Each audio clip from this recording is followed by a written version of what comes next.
You're watching the ANEC Sports Podcast on YouTube. The show starts right now. Welcome to episode 27 of the ANEC Sports Podcast. My name is Sam Frick. I'm the founder and editor at Around the Northeast Corner, covering 30 schools across Northeast Indiana and parts of Elkhart County. And so, girls basketball season concluded a couple weeks ago, and boys basketball just went through the sectional tournament. We will talk about regionals at a separate video, but we will give a brief sneak peek of those regional matchups leading up to a full in-depth analysis of our area regional matchups later this week. Okay, let's get into the talk around the corner, and let's begin with a recap of the girls basketball state finals that took place a few weeks ago. And we begin with Class 3A, where the Norwell Knights are victorious, which you should know that by now. It's been a couple weeks, but Norwell defeated Greensburg a couple Saturdays ago by the score of 53-44. It was kind of not the prettiest of games by any stretch of the imagination. Both teams didn't shoot 35% from the floor. Neither team was able to get the three ball going. Both made no more than 3 threes in the game. Norwell had 3 threes. Greensburg with just 2. Both teams struggled with shots. It took a while for Norwell to get things rolling, but the difference in the game, and me and Eric Thornton talked about this in our interview here. The turnovers definitely favored Norwell, where Norwell only turned the ball over 7 times. Greensburg turned over 19. Norwell with 13 steals, which was a huge part of Greensburg's turnovers. And even Coach Thornton alluded to the fact that other than Leah West had a double-double, had 17 points and 17 rebounds in the game, and Claire Lairs had 13 points and 9 rebounds. The rest really never got going for Greensburg, which up until that game, they really didn't have any issues all year with this. So really it was the first time that anybody was able to solve this Greensburg offense, and you can put a lot of credit to Norwell's 1-3-1. The scouting report on Greensburg was excellent for Norwell. And then, frankly, other than the fact that, Vanessa Ross from Macy Solfrank were the usual lean scores for Norwell, where they combined for 30 of the 53 points, Addison Norris probably had her best game of her varsity career up to this point, where she had 16 points and 7 rebounds, went 5 of 8 for the foul line, team best 4 steals, and even had 4 blocked shots in that game to go along with her 16 points. So I would say she was the difference in that maker in that ball game. And then Isabella Swineford and Olivia Green, even with some foul trouble, really took care of business pretty well defensively. And Norwell is going to be a team that we look at next year, even though they're going to move up to 4A. Norwell is going to return essentially most of the team back, not just with the players that played on the state championship game, but also the players that came off the bench throughout the season and did contribute in some shape or form. They will also be back for the most part. So you're not going to see a huge difference with Norwell. And that's the scary thing about Norwell coming into next season is that the program does return a lot. They should be probably the favorite to win the Northeast State again next year. And on top of the fact, they will certainly be a contender for the sectional championship, which I'm not going to speculate where they might be signed to in sectional play, but I have a pretty good idea where they might slot into. And I think it will be whatever sectional they're assigned to, it'll be a tough sectional for sure. And then the feeder system will certainly have an impact on the state run because of the influence of the state run, all the future Knights showing out and attending that state championship. It's certainly going to have an impact for the feeder system at Norwell, which is, once again, it's spectacular as usual. But we're excited about with Norwell, the state championship celebration. It's the second state championship this year for ANEC Sports, which includes Adams Central winning the state championship in football, right? And so it's a good time right now if you're in Wells and Adams County for a state championship for football and then girls basketball respectively. And then Warsaw continues their success in athletics this year. They made it to the state finals for the first time in over 20 years since 2004. And Warsaw finished 26-2. Unfortunately, they they had a pretty rough second quarter that actually really second and third quarter that really put Warsaw in a tough spot in this game. They were down as many as I think they were down by as many as like 18 in that game against Lawrence North. And to Lawrence North's credit, like they played a tremendous game. They had 30, they had around 36 rebounds in that game. Kiki Butler was excellent, 20 points and 8 rebounds, 7 of 15 shooting. You had Jemiah Thomas with 14 points, 7 of 9 shooting. And then Kalia Bentley with 12 points, 4 or 5 from 3. I mean, Lawrence North shot the 3 well with 8-19 shooting from 3. They 36 rebounds. They recorded 10 steals, shot the ball very well. Really gave Warsaw a lot of trouble for most of the game. I mean, Warsaw really wasn't sharp offensively for most of the night. 17 turnovers. Threes didn't really fall until the fourth quarter where they drained 5 of 8 from downtown in the fourth quarter to finish the night at 9 of 22 from downtown. The one thing that did kept Warsaw in the game, number one, obviously Brooke Winchester had a really strong final game as a Warsaw Tiger with 20 points and 13 rebounds. But also they were 14 of 18 from the foul line. Lawrence North was just 9 of 17. That did allow Warsaw to hang in there. And they did cut it to a one-score game late in the game. But in the end, Lawrence North made some timely free throws late. And unfortunately, Warsaw just didn't make enough shots in the end to potentially take the lead. And, who knows what could have happened if they would have been able to make a couple more of those shots in this game. But nevertheless, Warsaw had a tremendous run to the state finals. They were resilient all year long. They proved to a lot of people that they can play with the big girls in the state tournament. A Warsaw athletics program made it to the state finals this year, football, and now girls basketball. And then we'll talk about boys basketball later, but they also won a sectional just a couple nights ago on Saturday night. And so this is the first time in Warsaw history that we've seen all these sports kind of having this type of postseason success in the same year. So the future is very bright for Warsaw. They do lose Winchester. That's a pretty big blow for the Warsaw Tigers on paper. But obviously, this is a junior heavy squad. Let's take a look at the sectional pairings that took place for the boys basketball state tournament. And we'll go ahead and get things off with Class 4A, and we'll just look at Sectional 4, hosted by Elkhart, where the Warsaw Tigers once again complete their sectional title success in sports in the year 2024-25. This time, they win a boys basketball sectional title, to which they have not repeated as sectional champions since 2017. They were able to come back to defeat the Northridge Raiders 78-74, despite trailing most of the second half, where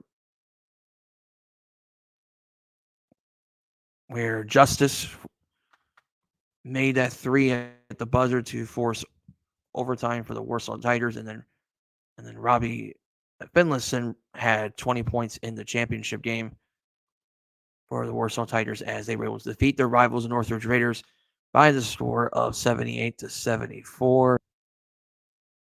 And that is Parker Justice that made that 3-point shot to force overtime, and then Finlayson obviously led a balanced scoring attack with 20 points. They will be taking on South Bend Riley in the regional, hosted by South Bend Washington. I will talk more in depth about the regional matchups in a later video. Sectional 5, hosted by Carroll. I never really got to talk about the 4A sectionals just because, due to circumstances beyond my control, I was unable to talk about 4A, but I did say like the Snyder-Carroll matchup was probably going to be the matchup that decides the sectional, and ultimately Carroll dominate this four-team sectional, with Carroll winning 62-42 over Snyder, and then 58-39 over Northup to win their first sectional since 2021. Paxton Crane with 23 points in the championship clinching game for the Carroll Chargers. They will take on the Homestead Spartans, who had chewed close wins in the Wayne sectional with a 57-51 win over Huntington North. And then Matt Welker had 16 points to lead Homestead to a 56-52 win over the heavily favored Wayne Generals, as Homestead finally gets their first sectional in, I believe, 3 years.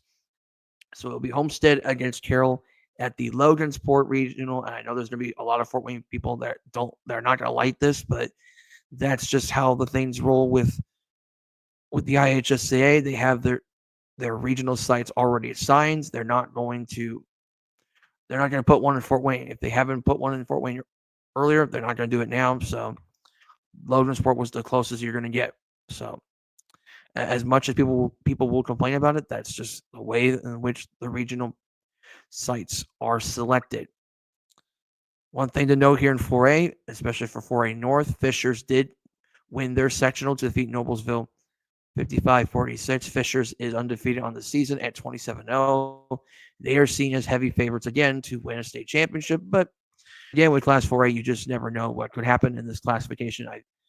I've always said over the years that 4A is probably the hardest class to win a state championship in this modern era of the state tournament, especially for 4-class sports. Class 3A, hosted by Northwood in Sectional 20. Columbia City pulled off a pretty big upset on Tuesday night with a 46-45 win over Northwood, where Owen Marshall secured the win at the free throw line very late in that contest before defeating Fairfield 55-33. And then in the championship game against Tippy Valley, they were down as many as 10 points at halftime, still down by as many as 6 in the fourth quarter. They somehow were able to force overtime as Owen Marshall hit a 28-foot bomb from the volleyball line to force overtime. And then on the inbounds play underneath the Tippy Valley baskets, Owen Marshall made a great pass on a lob feed to Stratton Fuller, who got the shot off in time, and the ball kind of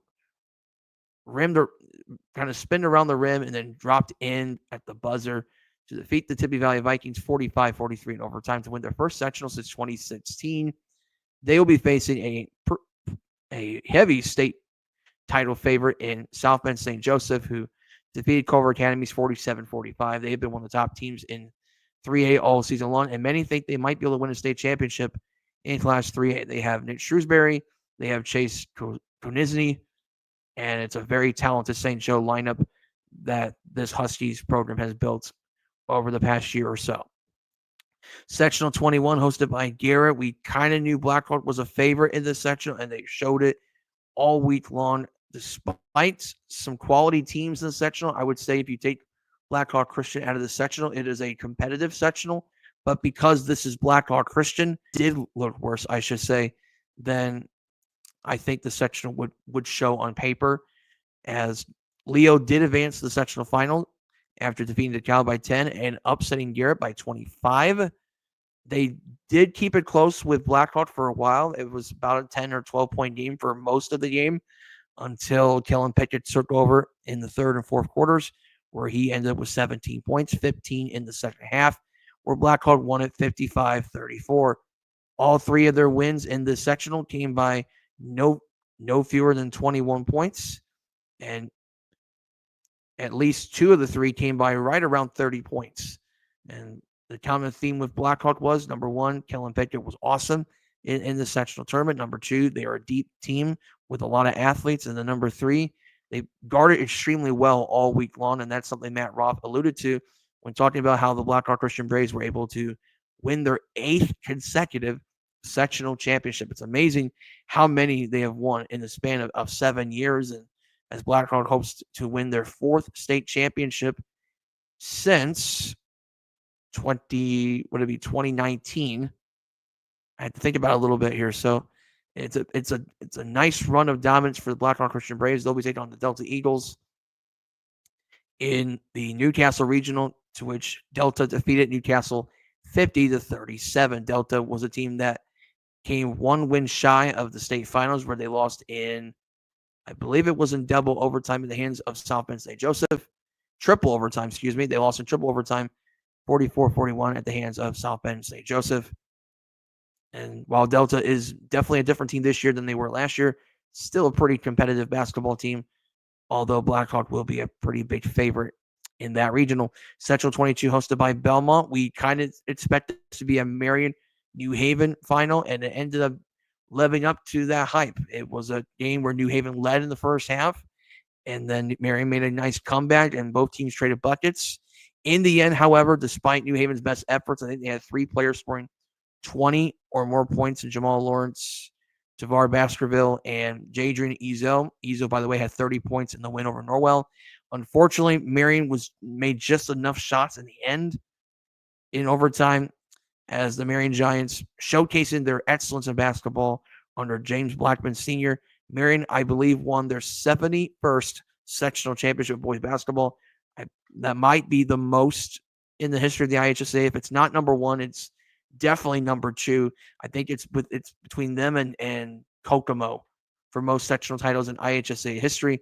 And Marion is a hotbed for boys basketball. That is for sure. Marion will be taking on McConaughey in I believe it is the Logansport. I believe they'll be going to Logansport in that regional, if I remember right. Hold on a second here. Just want to make sure I got that correct. So yeah, actually take that back. So Marion will be facing McConaughey in the Lapel regional to decide a regional champion. McConaughey winning their first sectional championship since the year 2000 in the 88-77 win over Logansport. And I mentioned Delta beat Newcastle 50-37. And then looking at Class 2A, Jimtown and Westview will meet in regional play. Jimtown win their first sectional since winning a state championship in 2004. Westview wins their third consecutive sectional title, something that's never happened before this program, as Westview, led by Caden Grell's 35 points, defeated Lakeland 64-49 in the semifinals, and then defeated Central Noble 52-44, led by 20 points from Austin Slabaugh, as the Westview Warriors will take on the Jimtown Jimmies, which that game will take place at Triton, I believe, in the second game of the played at Triton. I believe that's a 4:00 contest, if I remember right.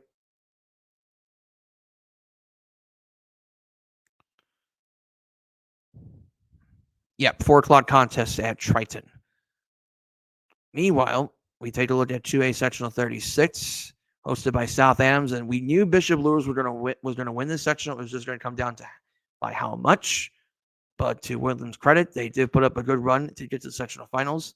They won two very close games on Tuesday and Friday night, 60-55 over Whitco, where Trey Yoder had 24 points in that contest, and then he hit the buzzer-beating three on Friday night to defeat Adams Central 44-43. He had 20 points in that contest, and despite Yoder's best efforts with his 17 points in his final high school game against Bishop Lures was just simply too good, to put it lightly. I think Danny Kelly had 5 threes in that contest.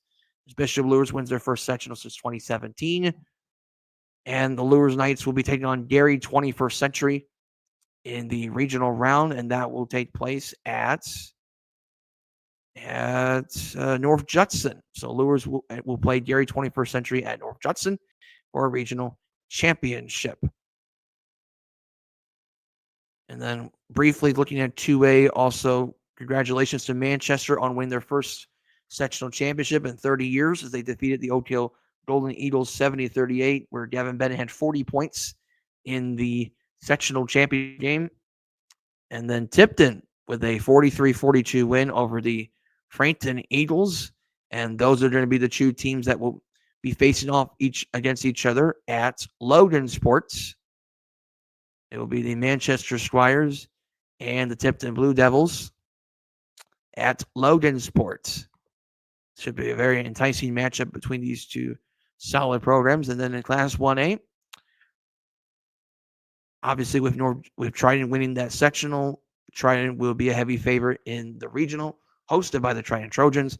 But I think what was not expected was the fact that we thought maybe it would be Bethany Christian or Canterbury. As it turned out, it ended up being Lakewood Park. Something I thought Lakewood Park could potentially get to the championship game. I didn't fully expect Lakewood Park to actually win the sectional. And thanks to Avery McFarland, who averaged a double-double in both of Lakewood Park's games in the Fremont sectional, they defeated Bethany Christian 37-35 in overtime, where McFarland hit the game-winning basket late in overtime. And then you had Davey Fritas hitting the game-winning free throws late in the fourth quarter to defeat the defending 1A state champs, the Canterbury Cavaliers, 36-35, to win their first sectional since 2017 and their second ever for the program. So despite the fact Lakewood Park comes into regionals with a record of 7-16, Tim Voss's Panthers are one win away from their first ever regional championship. But it's going to be a tall task on Saturday when they face the Triton Trojans at their own regional. That will be a difficult matchup for the Panthers on paper. And then in 1A55 at Southwood, we knew this sectional would be wide open, and it turned out to be the case. We thought there would be about 4 or 5 teams that can win this sectional, and ultimately it turned out to be quite an unexpected sectional pairing. It all started in that first game between Northfield and Southwood, where Northfield defeated the quote-unquote projected favorite in Southwood, the host, 48-36. You also had Cowan with the upset win over North Miami, 60-52. And then on Friday, you had Daleville with the upset win over Westdale, 68-66, and then would go on to win their first sectional in, I believe they said it's their first sectional in 16 years, where they won in 2009. Yep, so they defeated Northfield 64-60. The Daleville Broncos will be taking on Monroe Central in regional play.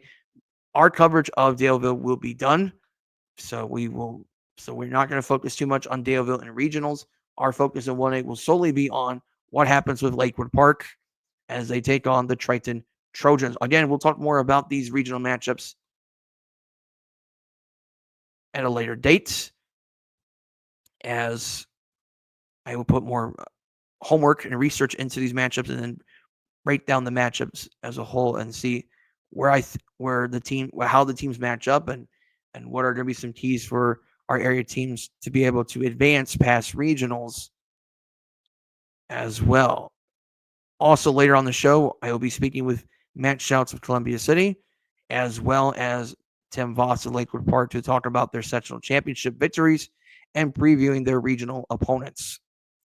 Lastly, by the time this video is posted, we will already be going through a couple days since the first day of the spring season, which will be on Monday, March 10th.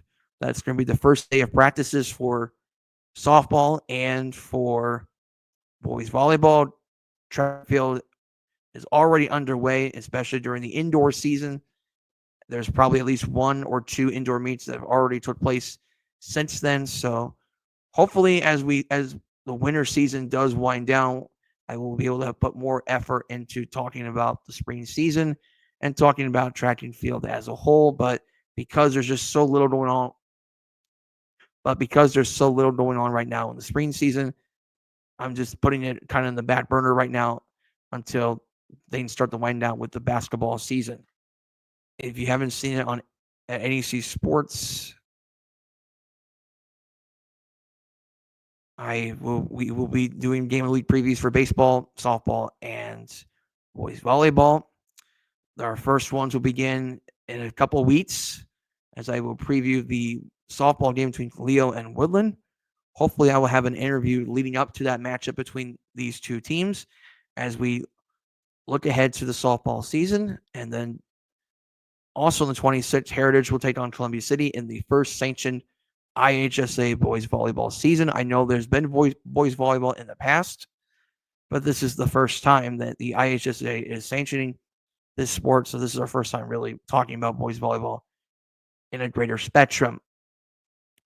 One final thing before I turn it over to interviews, we do want to quickly mention some major announcements from the ICGSA as they named their all-state teams over the weekend. So the ICGSA named their first team All-Stars with Maya Epps, Gabby Helsum, Jocelyn Bricker, and Brooke Zarman on the first team. Epps and Helsum play for Homestead. Bricker and Zarman play for Warsaw. Isabel Stout of Bluffton and Brooke Winchester of Warsaw on the second team. The third team features Ashley Kotz of DeKalb, Lily Kresh of Eastside, Ava McGrade of Lakewood Park, and Brooklyn Buzzard of Wabash. Meanwhile, the junior and senior All-Stars were announced as well, as they will participate in the All-Star events that will take place in June. So we'll go ahead and kick things off with the girls' core group. They'll be playing on June 1st and the 4th. Notable players that are going to be participating in this group are Jocelyn Bricker of Warsaw, Maya Epps of Homestead, the Louisville commits. That is girls' core group. Girls' red group, which will be playing on June 1st against the Kentucky Juniors. That group features essentially nobody from this area, but that's the red group. But in the blue group, we have Gabby Helsum of Homestead, the Toledo commit, Vanessa Rossworm of Norwell,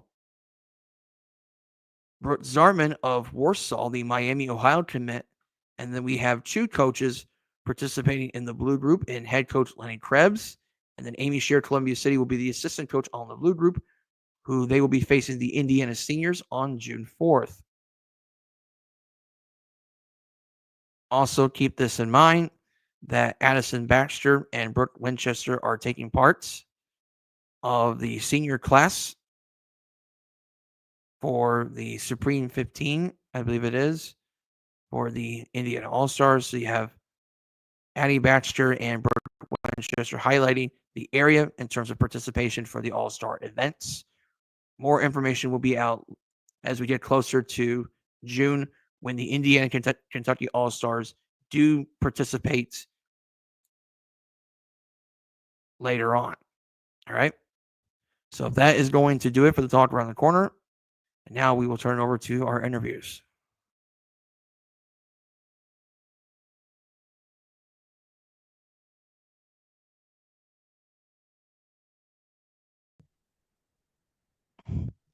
I'm here with the head girls basketball coach of the Norwell Knights, Eric Thornton. Coach, you're now a state champion head coach. How does that sound right now?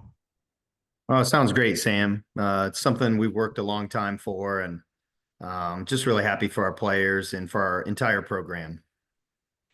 Coach, when we talked last time, you were preparing for semi-state, and you had a tough road to get to the state finals with Delta and eventually Columbia City. Delta gave your team a hard way to go in the first half. I think it was only a 3-point game at halftime, but your team persevered in the second half. Obviously, it was a balanced team effort in that game. And then the championship game of semi-state against Columbia City, you battled through a very physical game against a really good Columbia City team that had Addison Baxter, who led her team to being within 7 points with about a minute to go in the contest. Just talk about how your team was able to kind of persevere through a very difficult 2-game weekend that allowed your team to set up for the state finals matchup against Greensburg. Yeah, in that first game, as you mentioned, Delta made a really nice run right before halftime. We had a couple key starters on the bench with 2 fouls at that point, and they got some momentum coming into the halftime and actually scored the first basket of the third quarter to cut it to 1. But our kids really picked it up from there. I thought that was kind of the theme throughout the tournament, was just our kids' composure was the best it's been all season, and I thought in that third quarter when it got really tight, I thought our kids had really good possessions offensively, and defensively we picked it up and made it really hard. Turned them over a lot, got some points off turnovers, and got some separation on the scoreboard as we went later into the game. And then that Columbia City game, was the one that people talked about all week, which really was a concern of mine as a coach, not to look forward, because I knew how good Delta was. So, getting to that game was tougher than I think most people thought it would be. And, the game there in the evening against Columbia City, that's one we had been in the back of our minds since we had lost to them a couple months before, and just felt like we played a really poor 3-4 minute stretch in that third quarter the first time we played them. And so you just try to fix the things that you can, those things that you can control are the things that we focused on. Our kids were really ready to play. And I thought our kids came out very aggressive, playing to win. And I thought we were the tougher team, and Columbia City's going to make their run, but I thought our kids held in there and bent a little bit, but and then got control of it and then finished it out. So, it's it was just exciting to know as that game got down around 30 seconds or so that we were going to go back to state again. Mm-hmm.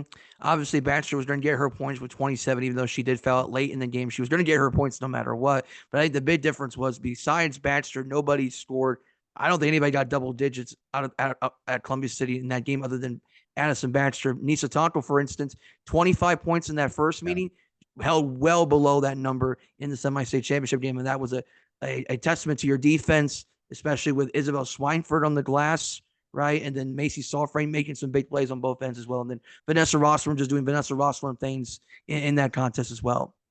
Yeah, I thought some of the role players you mentioned, Swineford was great. Olivia Green has been those two kids have gotten better for us in the post. Kind of overlooked kids, but have improved as sophomores for us. And, Tonkel had a great game against us the first time. A lot of those were in transition off of our offensive mistakes. And I thought we did a good job with offensive quality and made them have to score more in their half court because their transition game is so good. But yeah, I just thought Bella gave us some real toughness there off the bench. Olivia was solid. And, you look at, you look at some of those role players that we have, that junior class has just gotten better and better around Vanessa throughout the season. And they really, really stepped up. Yep. And then this sets up the state finals matchup against Greensburg, the undefeated Greensburg Pirates at that time.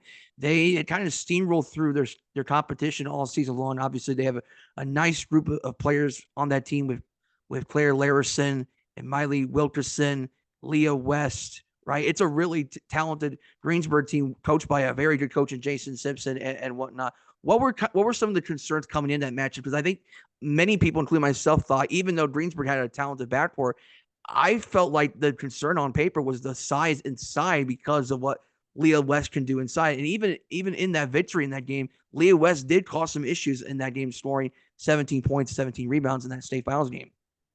Yeah, West was our concern too, Sam. I feel like our guards are as good as there are around.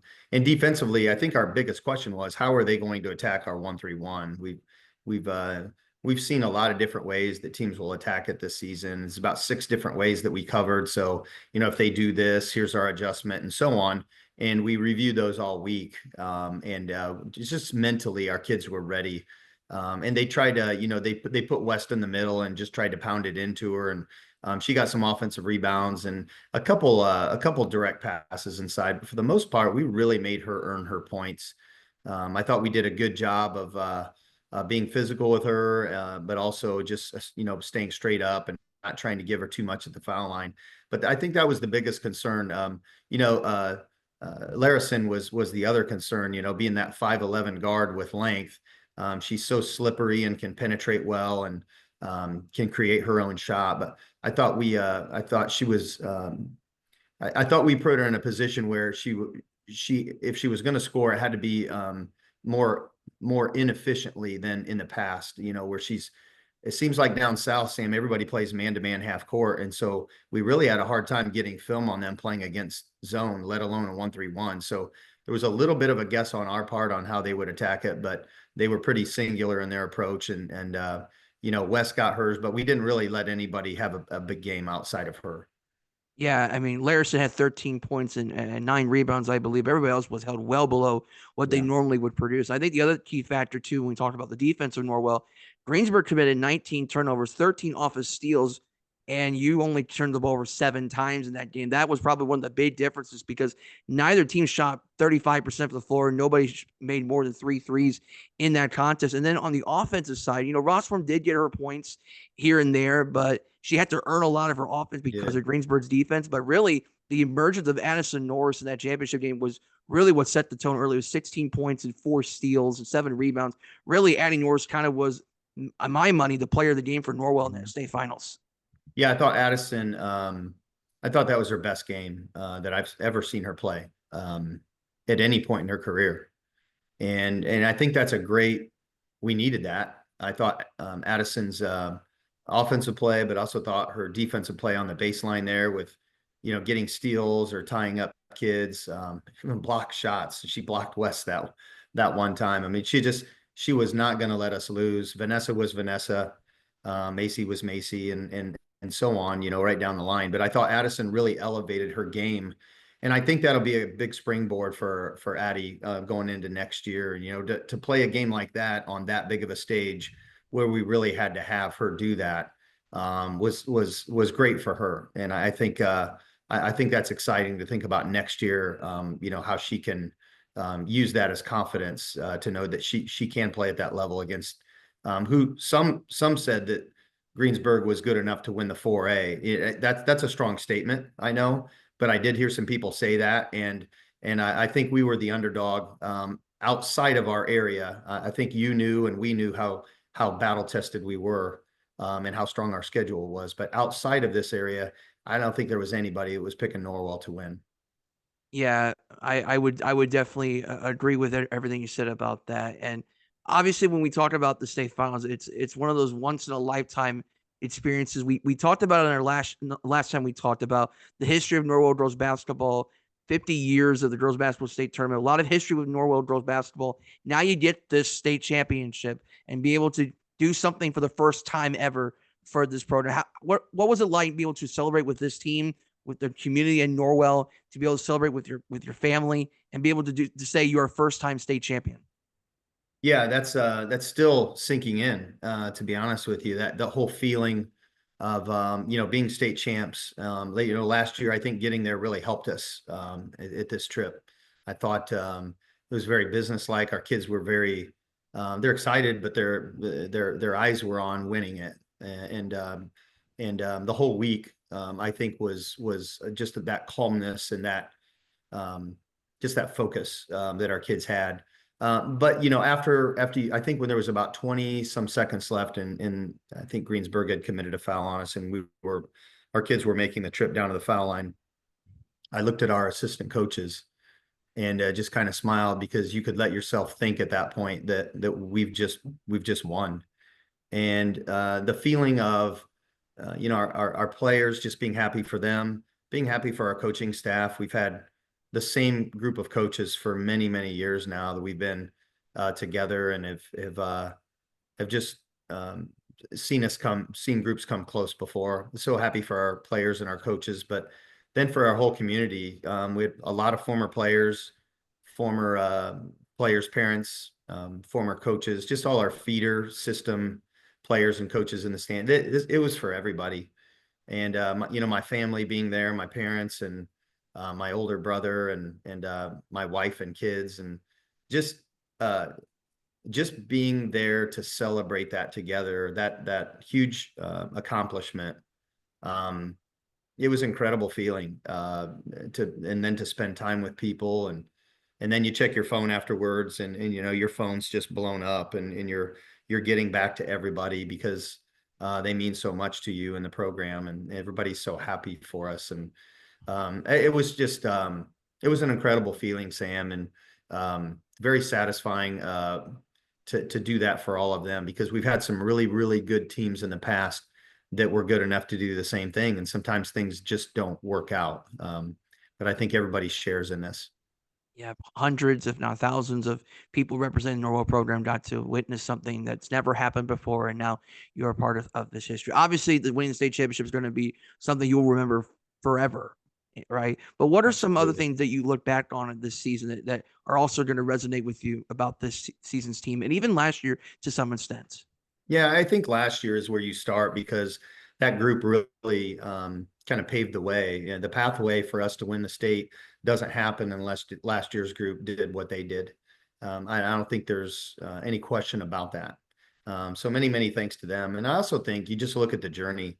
You know, we schedule hard on purpose, and you put your kids through difficult games, stretches where there's a lot of really good games right in a row.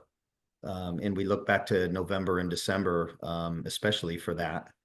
And you just put your kids through it. And it was to help them be able to play at the level they needed to play in order to accomplish this. The kids take it from there. I was so proud of how they grew up. And I think as a coach, one of the most satisfying things is seeing kids get better, but also how your team responds to adversity. You know, those losses against Belmont and Columbia City during the season, where you know you can't win conference at that point. but you know that there's a likelihood that you will have to go through them in order to get where you want to. I think what our kids did with that is huge, and that's what I'll remember as much as anything, is the journey that they had to take in order to create a pathway to win the state championship, and how much they improved and what they did with those losses in order to improve as a team, and kind of close that gap of where we were falling just short against the good teams and probably not winning by as much of a margin as what we wanted to against some of the other teams. I think we were just short, a quarter or so of putting a complete game together. And that's what this team worked on, and that's what they did. Mm-hmm. Final question for me, Coach, as I'm looking through the roster that played in the state finals: Addison Norris, Levy Green, Macy Sawfrank, Vanessa Rostrom, who, by the way, is a junior all-star after this past season. So she'll represent the Indiana All-Stars for the junior class. Jada Dale, Ashley Wallman, Isabel Swineford. I believe they all return next year, right? Yeah, they do.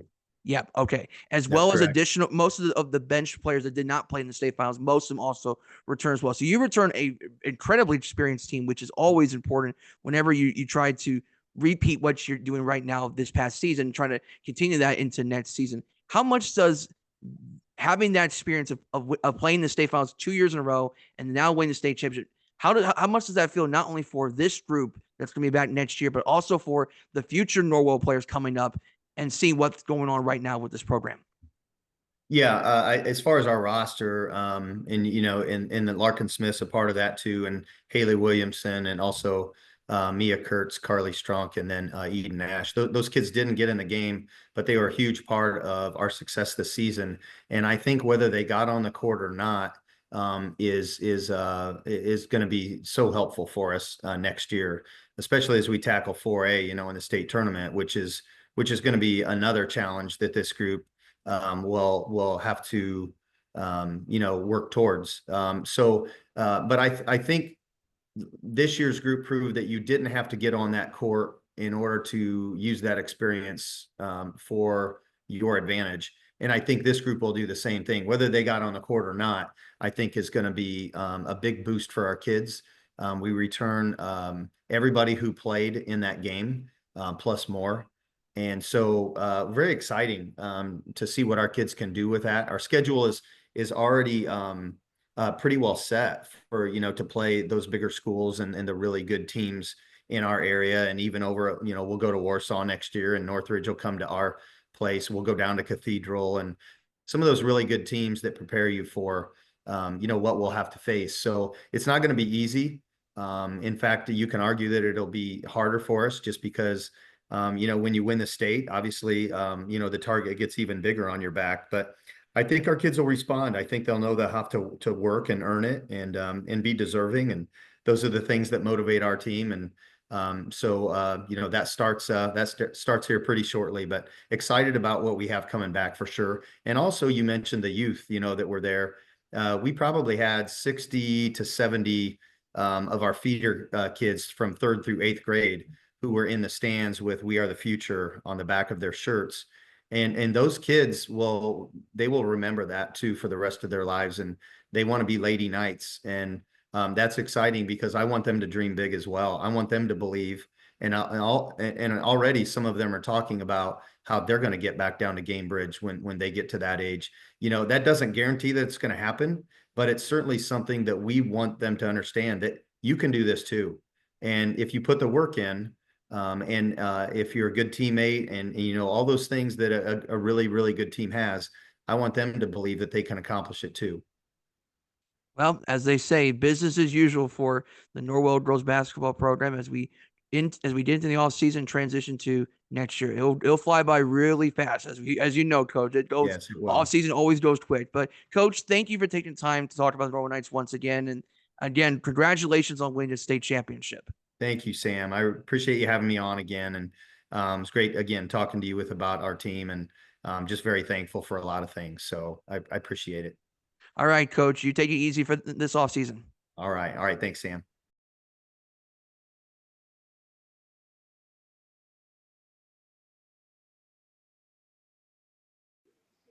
I'm here with the head boys basketball coach of the now sectional champion Columbia City Eagles, Matt Schauss. Coach, I think that sounds pretty good, don't you think? Yeah, it sounds great. I don't know if it's necessarily sunk in a whole lot. Didn't get a ton of sleep, and with the lost hour, I don't know, whatever. I'm still in a haze or whatever it might be. But again, just an absolute awesome Indiana high school basketball game last night. Lucky enough to come out on top and do something special with the group. We'll talk about that in a matter of a moment. I do want to kind of talk about with the team as a whole, 17-9 are the Columbia City Eagles. You've had your ups and downs along the way. You had to replace some key starters going into the season, but we've seen the emergence of Landon Richmond as a power forward, Strandon Fuller continues to do the same things we've seen in football and basketball all these years. Oh, Marshall stepped up his game as well. And then we have a Trey Deckman and Camden Glosson every once in a while.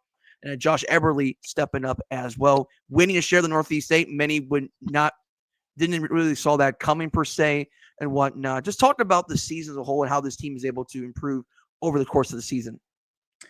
Yeah, it's been great. And I think, heading into the section, we were playing our best ball. February, I've said it a lot, but it was kind of a gauntlet for us in terms of our schedule.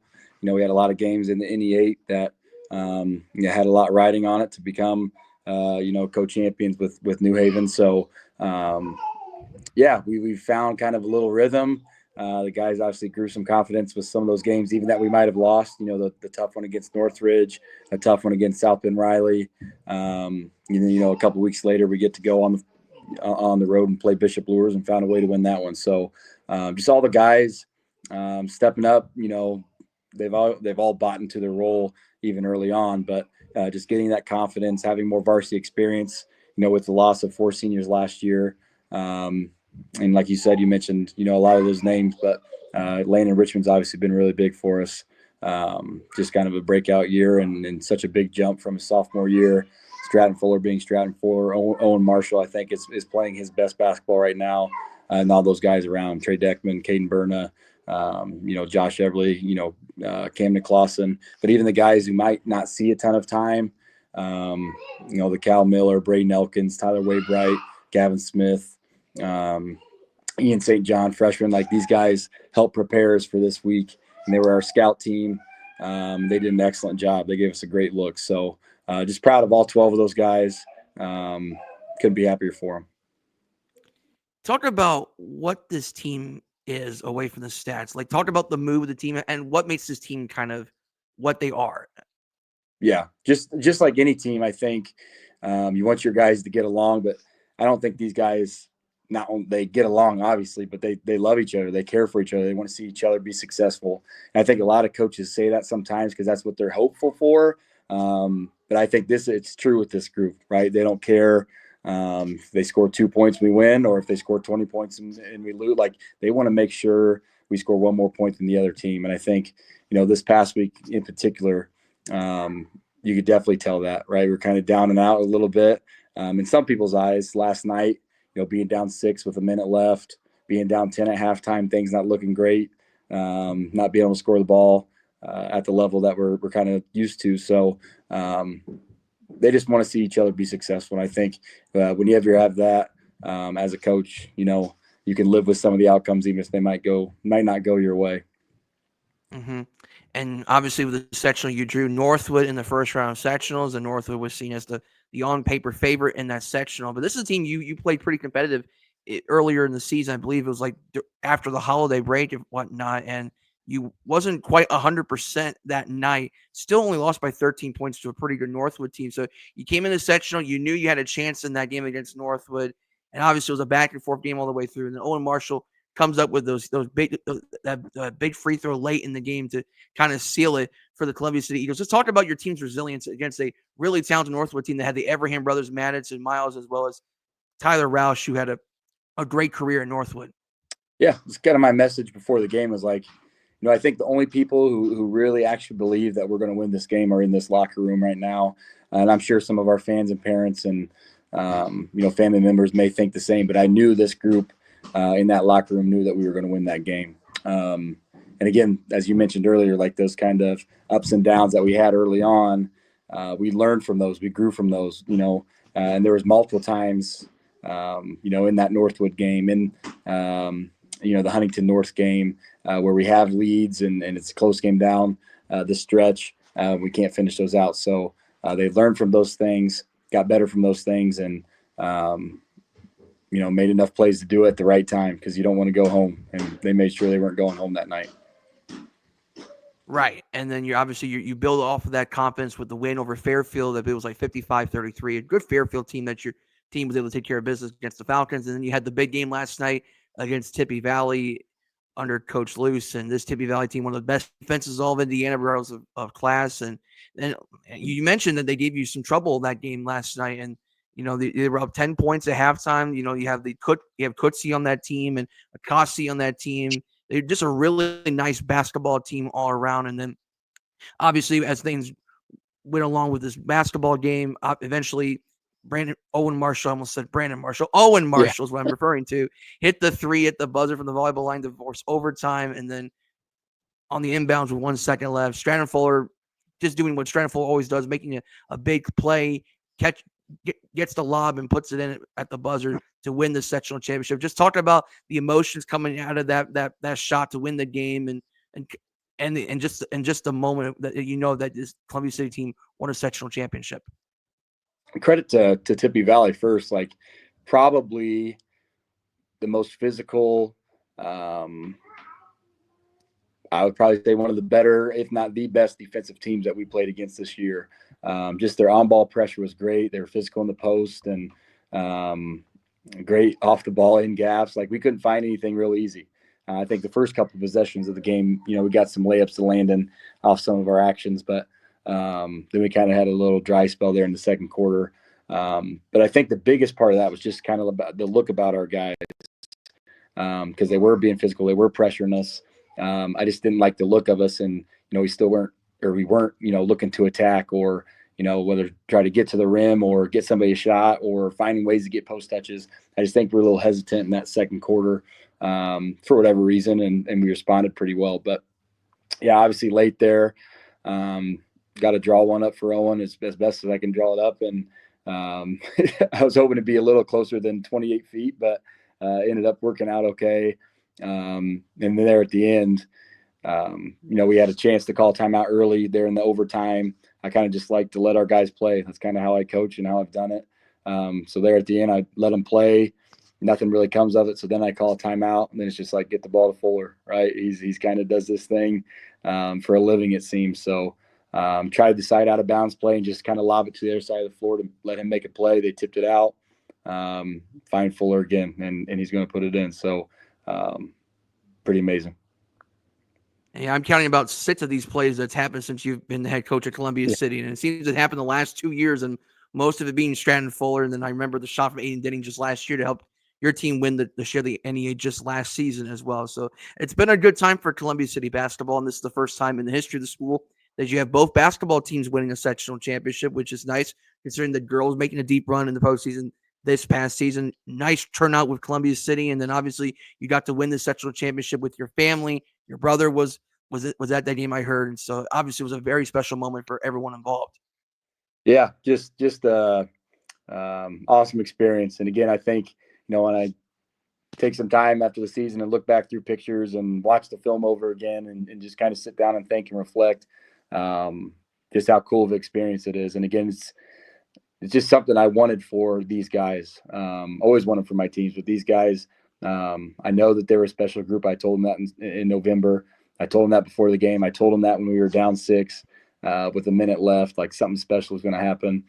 Sure enough, something did. So just proud of them, proud of our community for showing up. It's a long drive there in Northwood, and to do it 3 times and still have that support, it's awesome. But it's a great time to be a Columbia City Eagle. A lot of success, like you said, girls basketball, boys basketball. All of our sports are doing really well. So fun times. Yeah, which leads to my next point. You mentioned about the long drive to Northwood. So now with regionals coming up this weekend, you're going to an even further drive to South Bend, Washington. You drew South Bend St. Joseph in the regional championship game. This program has not won a regional since 2011. And you got this South Bend St. Joseph team that's kind of been I don't want to say the favorites per se, but they've been one of the favorites in 3A all season long. And obviously, you've seen how good St. Joseph has looked from afar with Chase Konisny scoring over 2,000 points in his career. Nick Shrewsbury having a nice junior year for South Bend St. Joe. They have Elijah Keene. They got Roseman, I believe his name is, for St. Joseph. And they got a lot of weapons on this St. Joseph team. And obviously, when you look at this team on paper, you got a quite a challenge ahead of you. But obviously, you've already seen plenty of challenges throughout the season. So obviously, this is just another challenge ahead for you. Yeah, definitely. And both South Bend Washington and South Bend St. Joseph, I'm familiar with. When I was at Jimtown, they were in the conference. So going back to that gym and competing against St. Joe again, will bring back some memories for sure from my Jimtown days. But yeah, watching film and on paper and seeing their scores, like they're a talented group, right? And they should be considered a favorite in the state, and they have been all year, like you said, because they have talent. They score the ball at a very high clip. And again, we're going to work our best to make sure they can't go on long runs and get to the 80 points and hopefully our defense makes things really tough on them. But got a week to prepare. But we had a gauntlet of a schedule this February, right? And I think we're prepared, as best we can be. We're playing our best basketball right now. So that's a good recipe for, something special to happen again next Saturday. Mm-hmm. Obviously, this is a special time right now for this program. I'm sure there are a lot of happy Columbia City players right now, but obviously the focus is now on South Bend St. Joseph. And this is a very difficult team, as you mentioned. And I think defensively, this will be your biggest challenge yet, is because of just how explosive this St. Joseph team is and has been for quite some time now. So in terms of what your team's going to have to be prepared for this game, I would have to think getting defensive stops would be huge. The rebounding is going to have to be key, I would have to think, in this game. But what are some other things you're probably going to be emphasizing throughout the week? The biggest thing is going to be pace of play. If we're trying to play at their pace, it's a game that they're going to win 10 out of 10 times. So obviously we have some strengths in getting the ball out in transition, and with Stratton and Owen skipping it ahead and landing run to the rim. Like, those are still looks that we probably want to get and need to get, but to make sure that their possessions when they're on offense are a little bit longer, right? And that's playing good defense, being great on the basketball, finishing those stops with a rebound, only allowing one chance. But again, pace of play is going to be very important for us. So that's something we're going to emphasize the rest of this week here as we get to practice and prepare for them. But to me, thinking about them and just the little that I've watched of them so far, it's going to be about pace. Mm-hmm. Final question for me, Coach. This is your 5th season at Columbia City. You've been coaching for 8 seasons now. I know you coached at Jimtown. You mentioned that earlier. You are a graduate from, I believe, it's Centerville High School, if I recall, and then you played college ball at Bethel, which is a strong program in Mishawaka. So obviously you're familiar with that area well before your coaching days and whatnot. But when you got the job at Columbia City, did you ever thought that this would quite go exactly like this? And let's talk about some of the things that really resonate with you during your time at Columbia City. I guess you're always hopeful things go this way. And I was hopeful even in my early years here at Columbia City that we could have, done something special and be able to cut some nets down, in those 4A sectionals. Didn't work out. We had some great teams, some great players, again, other special groups. So you were hopeful for that. But I think just by nature, I'm a competitor, and I, there's not a team that you could put in front of us that I think is going to beat us ever. So I think that kind of resonates with the guys, and I think it kind of rubs off them a little bit. And I think they start to think the same way. So Columbia City is just a special place. There's a lot of special people, made a lot of good friends, a lot of good mentors that have helped me, become a better coach, become a better teacher, become a better everything. So, I'm thankful for Columbia City. I'm thankful for, like I said, the community earlier. This is still kind of got an old school feel to it with the amount of people that show up for games, the people that care, about the sports here at Columbia City. So I'm very thankful for the opportunity to be able to be their coach. I'm thankful for this group of kids that I get to coach this year, and just the attitudes that they bring every day. I'm thankful for their families. and how much support that they give us and the coaching staff. And I'm thankful for our coaching staff, right? One person I did want to make sure I gave a shout out to while I was on here is Daniel Wool. He did an unbelievable job this week with Scout. If anybody was at a game, you probably saw him on the sideline. He knew what they were doing before they actually did it. He was calling it out, letting our guys know. That was all 3 nights. So, to have him, have my dad, Coach Philman, Jeremy Baxter, Dave Richmond, Brooks Longball hopped on and joined us this year. We just got a special group of coaches that really care about kids and want to see them be successful. So, anytime you have that, good things can happen. All right, this is Matt Schauss, the head boys basketball coach of Columbia City, as they prepare to play in their first regional in 9 years, seeking their first regional since 2011 when they take on a state powerhouse in South Bend, St. Joseph. Coach, any final thoughts before we let you go? Show up on Saturday, Eagle Nation, right? We need you. We need you to be loud. It's kind of on their home turf there in South Bend. So, if we can get some fans there and have our backs as we go in there to battle, that'd be great. All right, Saturday afternoon, Columbia City versus South Bend St. Joseph for a regional championship. Coach, thank you for taking the time to talk about Columbia City, and good luck as you prepare for St. Joe. Thank you. Appreciate it.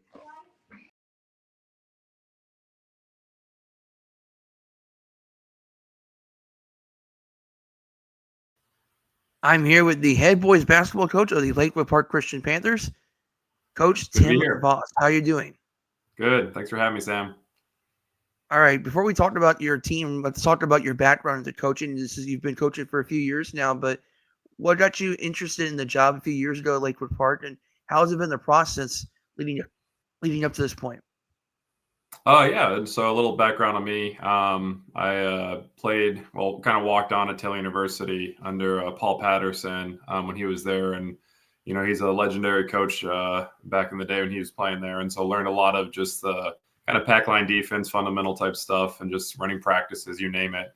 And then shortly, I was there for about two and a half years. And then I graduated from Taylor, but I did basketball for about 2.5 years, and then kind of took on the Kings Academy coaching job and did that for 9 years down south. It's a small private school.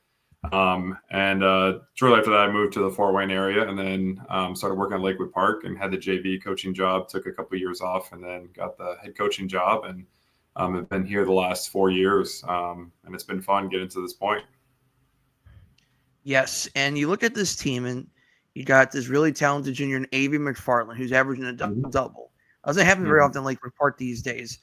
And you got Davey Freitas, a nice point guard on this team, who we will talk about it later on. Would come up with some big plays in the postseason, and then you got Andrew Nixon and so forth. What talk about this team and how they've been able to kind of gel throughout the season, especially towards the playoffs, and be able to have this run that we're seeing here. Yeah, I think it started, this is our 4th year. Culture is everything. Kind of learning how to win, how to fight. And the last 6 games of last year, that group really, every group's kind of built that. But last year, they really bought into that and brought us to the sectional championship game against Elkhart Christian, who went on to semi-state and lost to Canterbury, who was the eventual state champion. And we lost to them at the buzzer. So, that's a lot of confidence, great experience for this group. Avery and Davi and Hauser were in that game. And so that's huge when you play in a championship like we did, on Saturday night. And so that was a big one that kind of led into it with the guys. And, Avery is just been willing our team, fighting through in the sectionals right now. And I think he's 3rd in the state for teams that keep track of max prep stuff, but he's 3rd in the state in double doubles. He's overlooked a lot. I think people hopefully are going to start recognizing what he can do. He plays at such a high motor. He will play at the next level. There's no doubt of that. And it's my job to get some notice for him. So I need to do a better job there. But, people are going to start seeing what he can do out there. And he's hard to stop, and we're going to keep going through him. Yeah, and I think we knew at ANEC Sports coming in, Lakewood Park would have a chance in the sectional. It was a wide open sectional with Fremont, Lakewood Park, Bethany, Canterbury. Lakewood Christian had a nice run as well. So you only lost to them by 4 points. And then you lost to Canterbury by only 3 points. There we go. I'm a stats guy. I love the numbers. Yes, but anyway, you had chances in the regular season, so you knew you had confidence coming in this sectional, and then you played Bethany Christian in the semifinals who had a tough game against Fremont. It went to overtime, and then McFarland makes the game-winning basket late and then gets a stop. Talk about that game against Bethany Christian to set yourself up for the championship game against Canterbury. Yeah, absolutely. Great coach. I mean, great program. They do a great job. They missed some shots that, we have to have them miss some shots. We have to make some shots type, and that was the game. But, a big part of it is defense for us. We kind of figured that out near the end of the season. And just, being honest with the guys, we're not the best offensive team in the world, and we just trying to have them understand how hard they have to play to win a game. Like, we can't afford one play off, and just it's – I always say coaches can lose games, players win games, and these guys have been winning the games with how hard they play out there. And so the Bethany game was nothing but that. I mean, they played hard in that game to win it defensively. Bethany missed some shots we needed them to miss, and we left the guys we wanted open. We kind of made our choices there, going off the stats and whatnot. Same with Canterbury. We're kind of picking who we are going to let beat us, and the guys, just credit to them, just understanding a scouting report. And that's been big.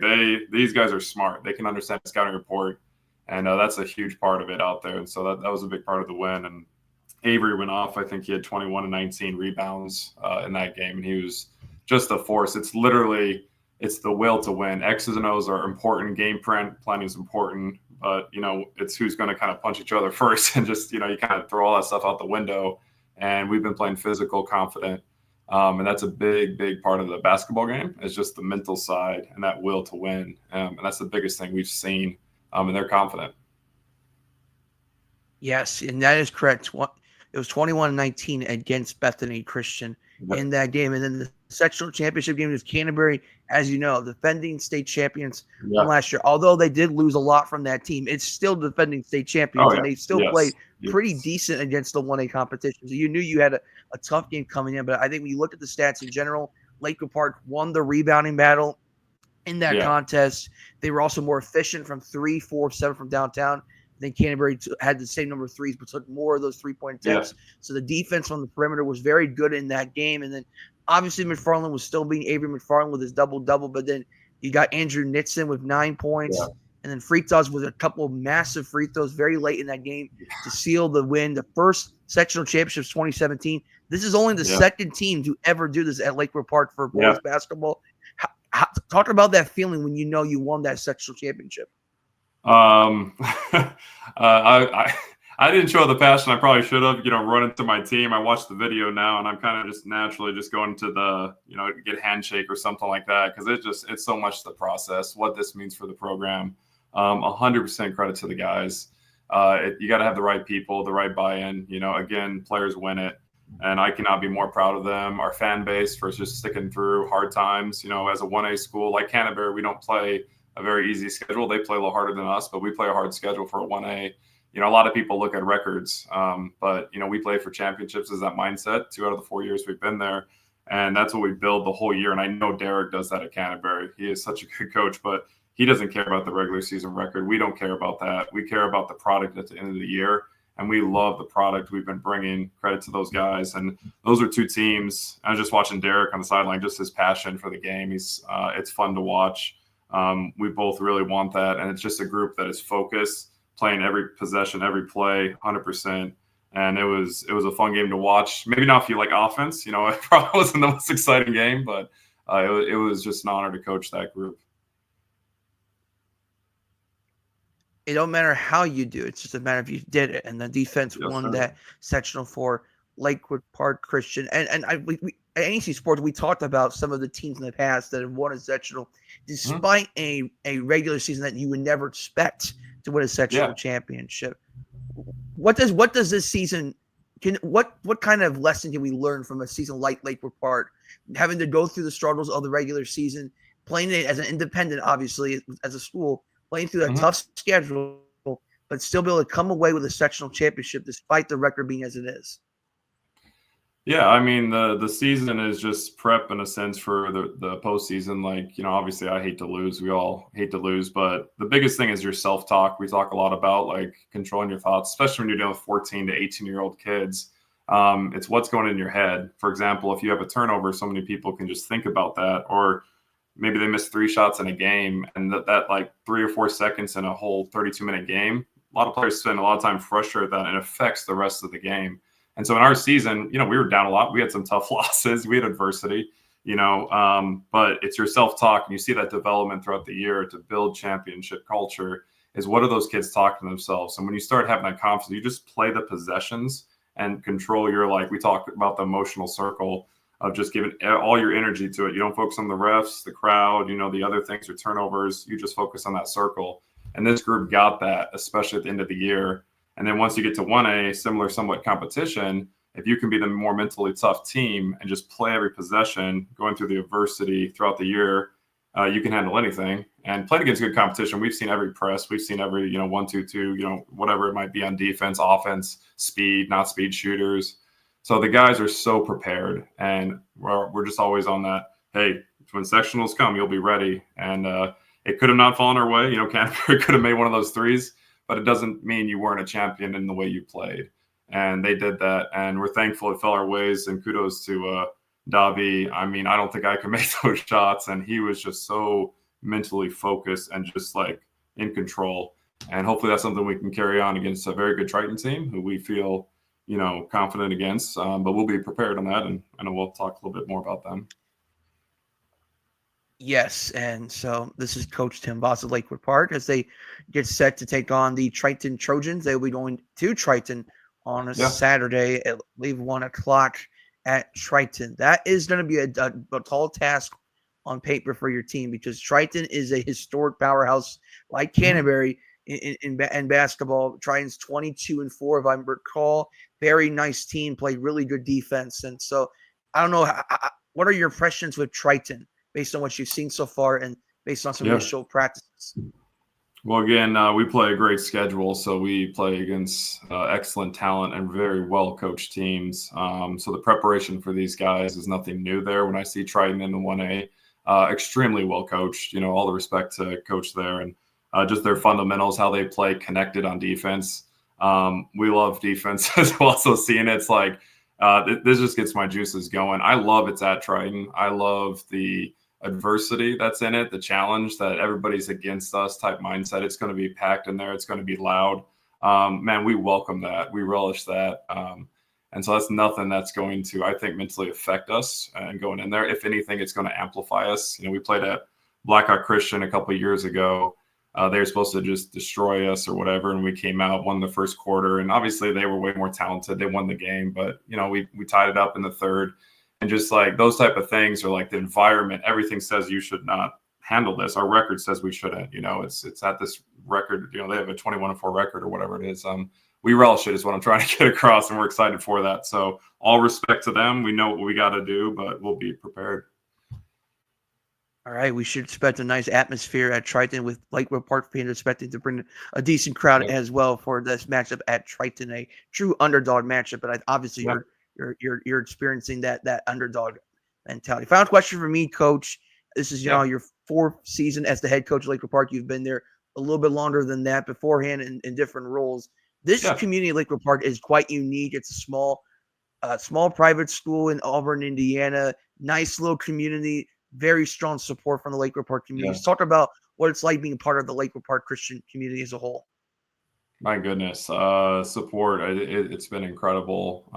Just from the administration, my athletic director for our guys, he's incredible through the hard times or whatever it is, the good times. It's been so cool to see that. And it is a family. You need that all the way through. The parents have been just outstanding.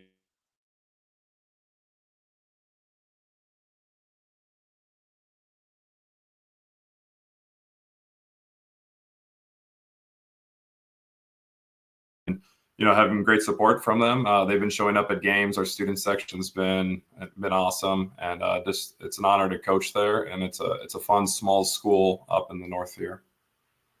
All right, Coach. Any final thoughts before we let you go? No, I appreciate that the coverage here for Lakewood Park and just what we're kind of doing here at the end of the year. And we're excited for this regional opportunity. And however it falls, I'm still proud of this team, and hopefully we can pull it out and just honor the game well and have fun. All right, Coach, good luck to you and your team as you take part of just the third ever basketball regional at Lakewood Park Christian, the second for boys basketball as you're going to Triton take on the Trojans. Good luck on Saturday. I appreciate it, Sam. Thank you. We'd like to thank our guests on this show, Eric Thornton of Norwell, Matt Schauss of Columbia City, and Tim Voss of Lakewood Park. For Voss and Schauss's teams, they are still alive in their boys basketball seasons as they will participate in their respective regional championship games. And again, we would like to wish the best of luck to Columbia City, to Lakewood Park, to Westview, as well as to our notable area schools in Warsaw, Homestead, Carroll, Blackhawk Christian, and Manchester, on playing in the regional championship games. That's going to do it here for this episode of the ANEC Sports Podcast. Well, please let people know that we have a YouTube page at ANEC Sports, and we will continue on with our podcast as we roll into the spring season as we get down to the final laps of the 2024-25 year. And before you know it, we will get into our first off season. All right. So for my name is Sam Frick, I say so long. Thank you for watching the ANEC Sports Podcast. Please like this video and like the page ANEC Sports on YouTube. Let people know that the ANEC Sports is on YouTube. Also like our Facebook page at Around the Northeast Corner and follow either Around the Northeast Corner and Sam Frick on Twitter/X. We're also on Instagram as well. Just look for ANEC Sports or Around the Northeast Corner and you will find us there. You can also follow the man himself, Sam Frick, the founder and editor at Around the Northeast Corner, for other additional content. This has been an Around the Northeast Corner presentation.